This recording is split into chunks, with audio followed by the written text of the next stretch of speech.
Congressman, welcome. It's good to have you. And are people going too quickly here? Well, I think some states are moving too quickly and others are moving too slowly. I think we have to acknowledge that this is a global pandemic, but we need a regional, state, and local response to how we reopen our economy and how we measure the public health and the economic trade-offs that have to be made in order to reopen our economy. I think that is going to be on each state to make those decisions. That's where the police power within our federalist system resides. And I think states need to make those decisions for themselves, though the president set out a strong metric for how each state should measure this. And I think there's great wisdom in what he's outlined. Well, who do you think is moving too slowly? Well, if you look at certain states are largely less affected.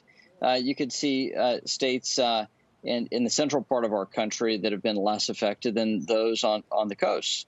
And so each state needs to make that determination for themselves.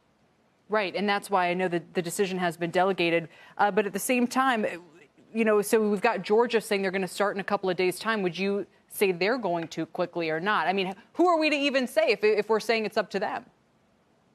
Well, so the metrics the president outlined, Georgia has not met any of the metrics for even the first. Congressman, we'll try one more time. Can you hear me, Congressman McHenry? First of the president's metrics outlined. Just restart your thoughts, sir. You were saying that Georgia has not met any of the criteria, and then continue that thought. Sure, and the president's put those metrics out. And the people of Georgia are going to be able to hold their elected officials accountable for the decisions they're making. So I think having a public metric and having public data, it means that we have an informed electorate and informed people so they can reemerge in their economic life as they see fit. So I think, judging by the president's standards he's laid out, Georgia has not met those metrics. Let's go over those standards. What are they? I don't have the list right in front of me. But it's basically the count, the effect on your health system, and those are being the key metrics here. And when you see the sort of bending of the numbers of new cases, that is a key ingredient of it. And very few states have actually seen that. Yeah, I guess to me, the tricky thing is we all say, OK, even in the places where we have bent that curve, as soon as we start to reopen, won't it go up again? And then are we going to be shut in again, just like places, other parts of the world are experiencing? That's right. And I think that's a fair concern.